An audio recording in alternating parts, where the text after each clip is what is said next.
Untuk mengetahui informasi terkininya, kita tanyakan jurnalis Kompas TV Tifal Solesa di Pengadilan Negeri Jakarta Selatan. Tifal, sejauh ini poin-poin pembelaan terakhir yang disampaikan terdakwa untuk menjawab replik dari jaksa apa saja yang bisa Anda garis bawahi? Dari 3 terdakwa obstruction of justice yang menjalani sidang hari ini, baru 1 terdakwa yang menjalani sidang, yakni Arif Rahman Arifin. Tadi saya cermati beberapa poin awal yang disampaikan oleh tim kuasa hukum dari Arif Rahman Arifin, mempertanyakan soal pernyataan jaksa dalam replik yang sudah disampaikan sebelumnya, sehubungan dengan sikap jaksa yang mempertanyakan kejujuran dari Arif Rahman Arifin soal perintah untuk menghilangkan rekaman CCTV yang sudah sempat ditonton Arif Rahman Arifin bersama dengan terdakwa lainnya di sekitar Kompleks Polri Duren 3 Jakarta Selatan. Tadi lewat penasihat hukumnya Marcella Santoso menyebutkan atau menegaskan bahwa Arif Rahman Arifin sama sekali tidak punya niat atau mens rea untuk berupaya menghilangkan rekaman CCTV di Kompleks Polri Duren 3. Kemudian kondisi lingkungan yang tidak mendukung upayanya untuk jujur atas apa yang ia ketahui setelah melihat rekaman CCTV di Kompleks Polri Duren 3. Terlebih sempat ada ancaman yang disampaikan kepada Ferdy Sambo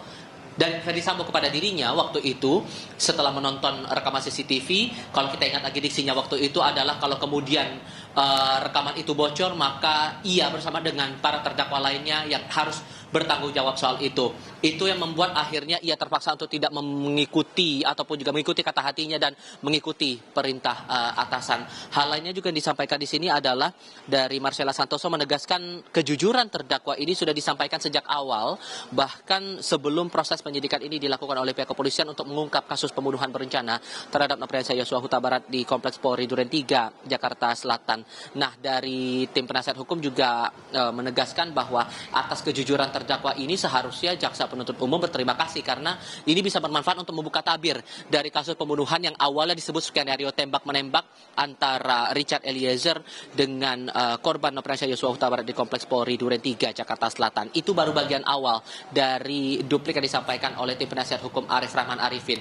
Dan nanti kita masih menunggu giliran untuk Hendra Kurniawan dan Agus Nurpatria setelah giliran Arif ini selesai membacakan duplik ya lewat perantara penasihat hukumnya. Radi. Ya, lalu Tifal, jadi kapan para terdakwa kasus perintangan penyidikan ini menjalani sidang putusan?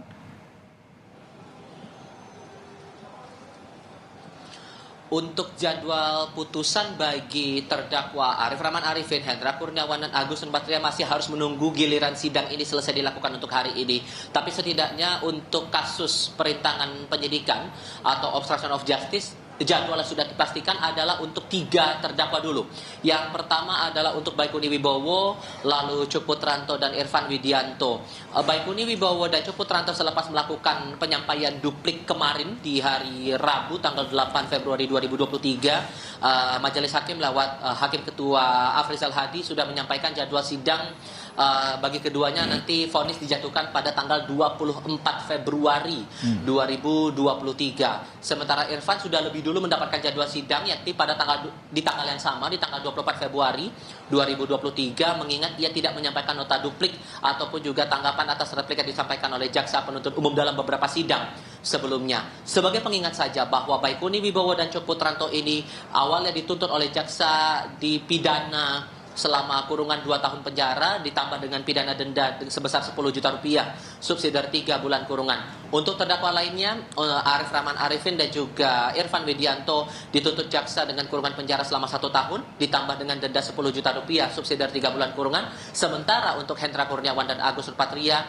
dituntut 3 tahun kurungan penjara dengan tambahan denda 20 juta rupiah subsidiar 3 bulan kurungan. Radi. Ya, pekan depan akan jadi pekan-pekan penentuan bagi para terdakwa baik dari kasus perintangan penyidikan maupun juga perkara pokok dari kasus ini, kasus pembunuhan Brigadir Yosua yang jadi perhatian publik saat ini.